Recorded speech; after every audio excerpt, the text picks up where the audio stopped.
Olá pessoal, tudo bem? Esse é o nosso Meditando em Deus, um projeto que visa edificar e abençoar a sua vida. Nós estamos numa série de estudos, esse é o segundo vídeo, sobre a presença de Cristo no lar. Numa série de videozinhos que nós estamos fazendo, abençoados, sobre a área da família, sobre a temática da família. Então nosso tema é a presença de Cristo no lar.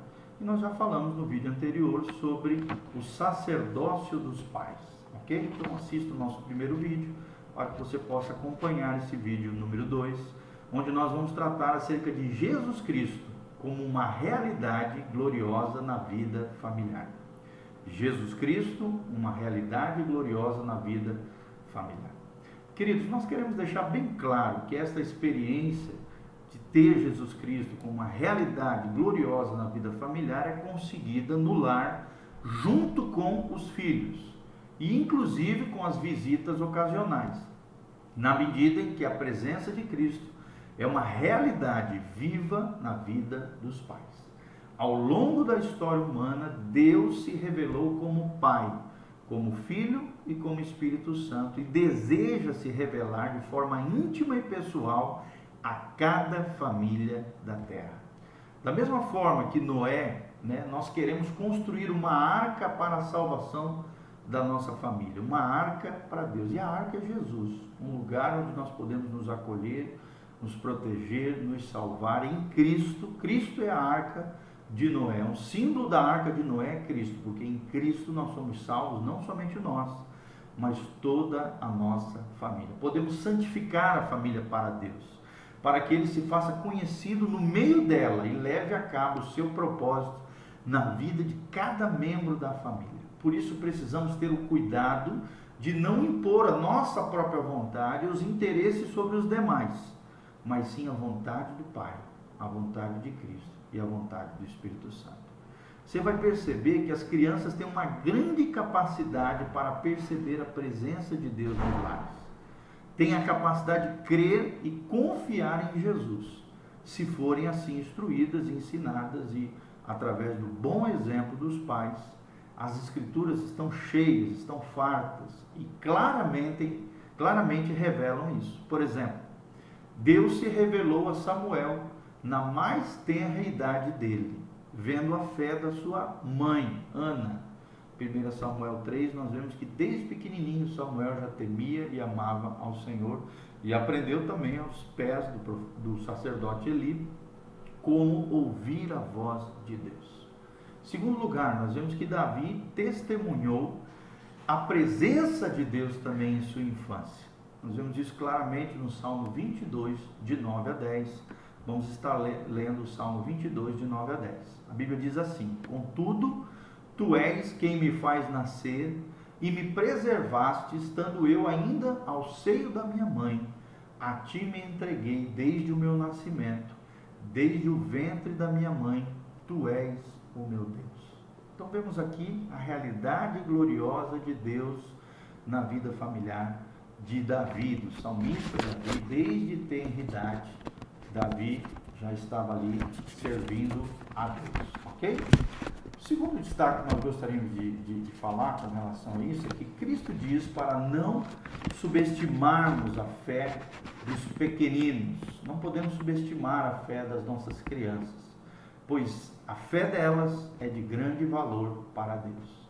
Mateus 18, 6, a palavra de Deus diz: Qualquer, porém, que fizer tropeçar a um desses pequeninos, que crê em mim, melhor lhe fora que se lhe pendurasse ao pescoço uma grande pedra de moinho e fosse afogado na profundeza do mar.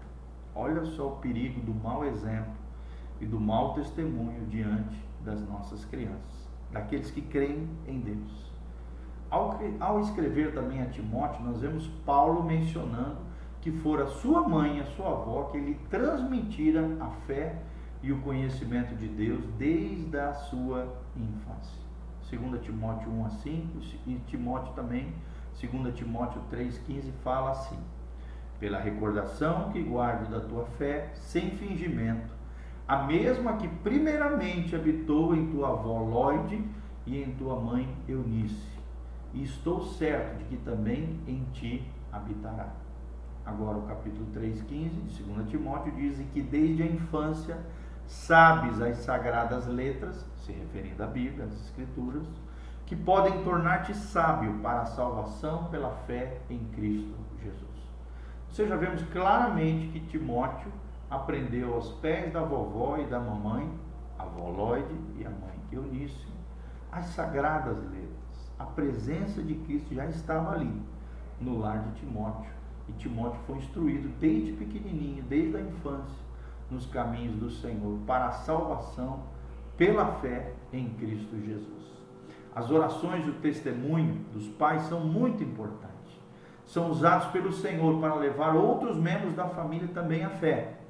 Ver o caso, por exemplo, da mulher samaritana, através do exemplo dela, da transformação da vida dela, em João 4:39 a 42, ela levou toda a cidade aos pés de Jesus, para experimentar aquilo que ela estava experimentando através de um encontro poderoso que ela teve no poço de Jacó, onde Jesus apareceu para ela e ofereceu a água da vida, o Espírito Santo, que havia transformado e transformou o coração dessa grande mulher de Deus, a mulher samaritana. Devemos estar sempre atentos para ensinar os nossos filhos a se relacionarem, com Cristo.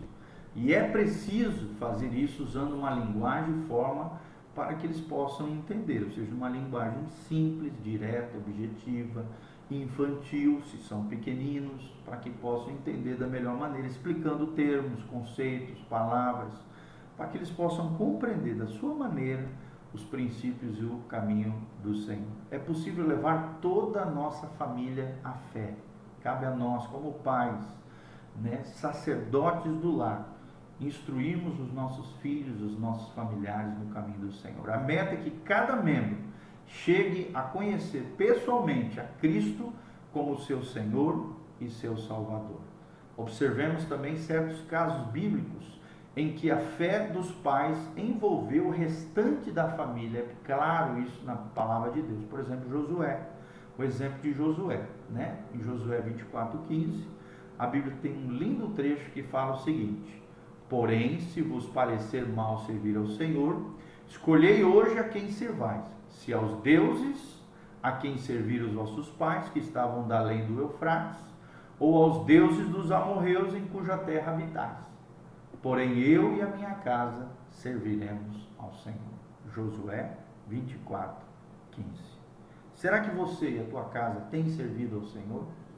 Será que você tem sido como Josué, firme e forte na convicção, e os teus filhos têm ouvido isso, os teus familiares têm ouvido essa convicção no teu coração de que você e a sua casa servirão ao Senhor? É necessário isso, é muito importante. Outro exemplo é Cornélio, centurião romano, que está lá em Atos capítulo 11, de 12 a 15. A Bíblia diz: então o Espírito me disse que eu fosse com eles, Pedro aqui, falando, relatando, a Lucas, o autor de Atos, sem hesitar, foram comigo também estes 6 irmãos, e entramos na casa daquele homem, que era Cornélio, e ele nos contou como vira o anjo em pé em sua casa, e que lhe dissera: envia Jope e manda chamar Simão Pedro, por sobrenome Pedro, o qual te dirá palavras mediante as quais serás salvo, tu e toda a tua casa. Quando, porém, comecei a falar, caiu o Espírito Santo sobre eles, como também sobre nós no princípio. Olha que coisa linda.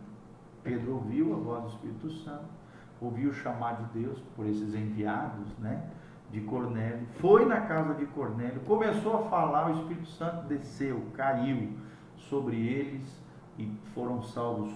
Cornélio e toda a sua casa foi salvo pelo poder de Deus. Nós temos também o caso de Lídia, de Tiatira, está lá em Atos 16, de 14 a 15. A palavra de Deus diz: certa mulher chamada Lídia, da cidade de Tiatira, vendedora de púrpura, temente a Deus, nos escutava, e o Senhor lhe abriu o coração para atender as coisas que Paulo dizia.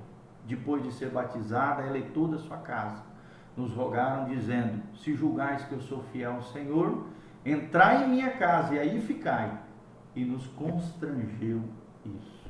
E aí Paulo então pregou o Evangelho à casa de Lídia, que se tornou uma grande discípula do Senhor Jesus na cidade de Tiatira, e todos daquela casa foram salvos. Nós vemos também o famoso trecho de Atos 16, de 30 a 34, que estaremos falando logo em seguida no próximo vídeo.